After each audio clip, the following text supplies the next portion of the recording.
Hello and welcome to this end of year and winter solstice edition of Bruckner 200.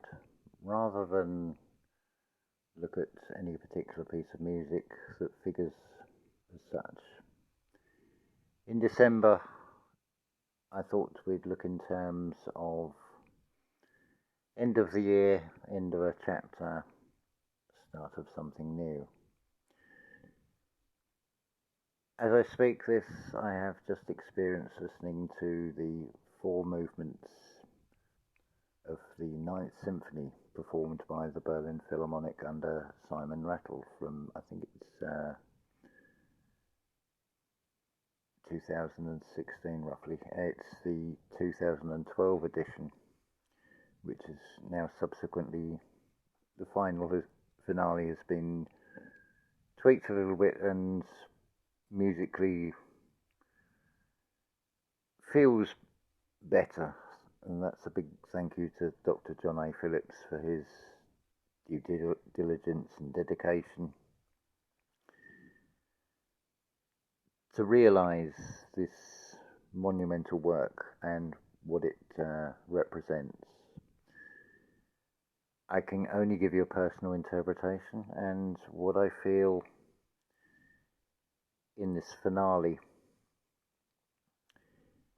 I've asserted that it's a musical depiction that expresses far greater than what is expressed in the Sistine Chapel if you zoom in and look at the outstretched finger of God, as it were, to Adam. And basically, if it's quite literal, there's nothing between God and man.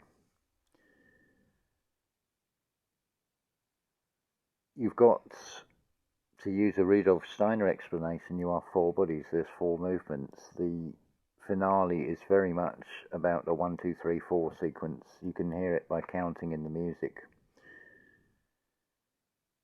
It's a separation of the physical body, the physical from the spirit, the etheric body, the astral body, and the eye organisation, the soul spirit, the life body, and the astral. It's that stepping through the doorway. You've been through the experience of birth to death. This is now taking you into the world which is between death and birth, expressed musically in only a way that Bruckner could do it. He is, after all, an artist and therefore a medium for which this creative energy speaks. It permeates through all art. It's surprising how many people are so against this finale, a sort of tradition that has set in, excuse me, a tradition that has set in, which indicates not wanting change, not wanting to step into the unknown, but that's exactly what this finale of the Ninth Symphony is all about. It is unearthly, it is heavenly. I have expressed it as being the closest you're ever going to get, and you can only get this from internal feeling from the music, of the closest you're ever going to get as a man's perspective or an artist's perspective on what this creative source of everything actually is. But it comes back to that saying, where is it? It's always the last place you look. If only Bruckner had realised it was all within inside him, because that's where it came from. It is all about going within. It's music, it's a symphony, but that's the superficial level. You've only got to look at many artists' lives, the hardships they went through. For example, Bruckner couldn't afford manuscript paper to copy out these scores to send to the publisher. He was that poor several times in his life. But that's Bruckner the man. But because it's a perfect example, he focused on worry. So what you focus on is what you draw towards yourself. There's some interesting numerological sequences. He starts to get recognition after his seventh symphony. That's a divine number. You could see it in astrological terms. He's like stepping out of Mercury retrograde. Now Mercury rules Gemini, Wagner. He steps out of the shadow of Wagner and finally, in the last few years of his life, starts to get recognition. But Bruckner is like a mystic. He represents Neptune. He's like an outer planet that's slow moving, but the influence is enormous, and I feel that history will show this. You can hear in Bruckner's music, it's a foreshadowing of the 20th century film music, for example. He took Beethoven's blueprint for the Eroica Symphony and modelled so much of his symphonies and things on that Eroica foundation. But it's where it takes you.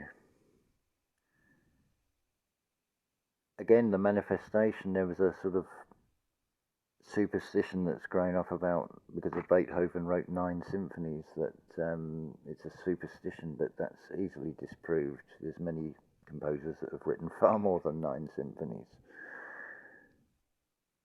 But again, Bruckner was very aware that what he knew would be his last symphony is in the same key as Beethoven's last symphony, his 9th, although he did start a 10th. And it's in D minor. Now, I'm not suggesting that Bruckner had any actual conscious knowledge of the chakra energy system, but what comes through the artist as the medium of expression at the subconscious level, I feel does know that. So I invite you to give that all 4 movement complete version, or the realization is perhaps the better term, of the 9th Symphony, as close as we're ever going to get, unless Bruckner was able to sort of come back and actually say, no, this is what I was going to do. But how can you describe what comes after life and be able to come back and tell the tale? If you look at Bruckner's last 10 years and his deteriorating health, he had the last rites read 3 times. And I feel that was also part of the experience he had to go through in which to write that finale, because he's painting a picture of what comes next. I will say here, from a personal experience, not once but twice, that I have experienced being as close as I can get to death and be able to come back and tell the tale. And I can assure you it's nothing to worry about. It is a feeling of total bliss. I feel that is gloriously portrayed sonically in the closing, the coda of Bruckner's 9th finale. So a big thank you to Dr. John A. Phillips and to, I've forgotten their names, Mazuka, Semele, and Benjamin Kors. They're the other 3 collaborators, that musicians and musicologists and composers in their own right. And again, it's strange, you've got 4 movements and it's taken 4 to come together. There is no coincidence. The definition of a coincidence is when a series of things happen where there seems to be no apparent connection. The key word is apparent because it's happening in the unseen. It is a spiritual force that permeates. It's the same spiritual force that is expressed through artists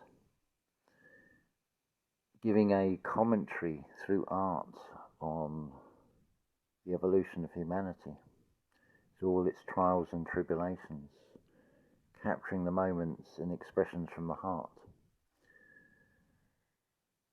So I wish you all a wonderful solstice and a most beautiful year to come. And a big thank you to those that have subscribed or listened to this channel, or if this has helped enrich your understanding of yourself through the medium of art, through basically the Germanic symphony. I feel that it starts really with Carl Philipp Emanuel Bach in music, and really it sort of ends with Bruckner, with this bloom of Germanic art through the medium of music, through the symphony orchestra in particular. It's a bloom unlike anything since, I would say, the Greek era. And I include in this symphonic genre Wagner's epic ring cycle. It is like 4 symphonic movements. It has been described that way, and that is another aspect that shows the journey of the spirit. The characters are personifications of states of mind, after all.